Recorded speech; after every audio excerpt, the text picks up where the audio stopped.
Maailma teleekraane vallutav fenomen The Floor ehk valluta võidupõrand tuleb juba sel sügisel TV3 eetrisse.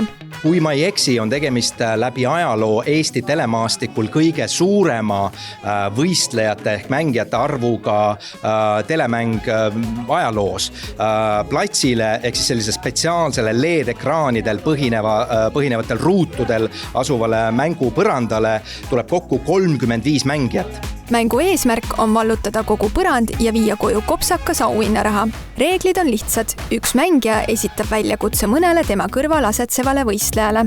Tegu on niivõrd legendaarse saateformaadiga, et Ameerikas mängiti saade maha kohe pärast legendaarset Super Bowli. Actually, yes, there was a promo during Super Bowl, which is very exclusive. And the episode was straight after the Super Bowl and the ratings were through the roof. It was amazing. Selle mängu teebki põnevaks see, et tegelikult absoluutselt kõik saavad seda mängu kaasa mängida, nii et mina isiklikult ootan küll väga palju inimesi castingule. Tulge kohale, kandideeriga TV3 kodulehel ja teeme üheskoos ühe Eesti teleajaloo kõige vägevama mängu. Suvised teleekraanid vallutavad aga ehedad, elulised ja kaasahaaravad saated Eestimaa eri paigust. Mööda Eestit hakkavad seiklema nii Taavi Libe, Jüri Pootsman, Grete Kuld, Eero Reinu kui ka TV3 uudistetoimetus. Esmakordselt jõuab teleekraanidele kodumaine suvesaade Suveseiklus. Uueks saateks on sel suvel ka müstiline Eesti, mida hakkab juhtima armastatud raadioajal Lauri Herman.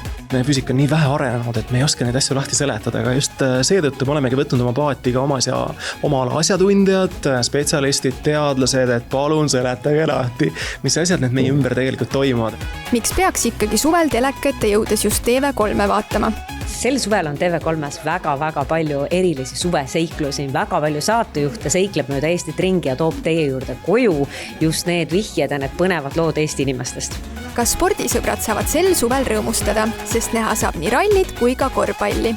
Ma arvan, et tegelikult sellist nagu puhkehetke spordisõbrale TV3 ja TV6 vahendusel suvel väga ei tulegi.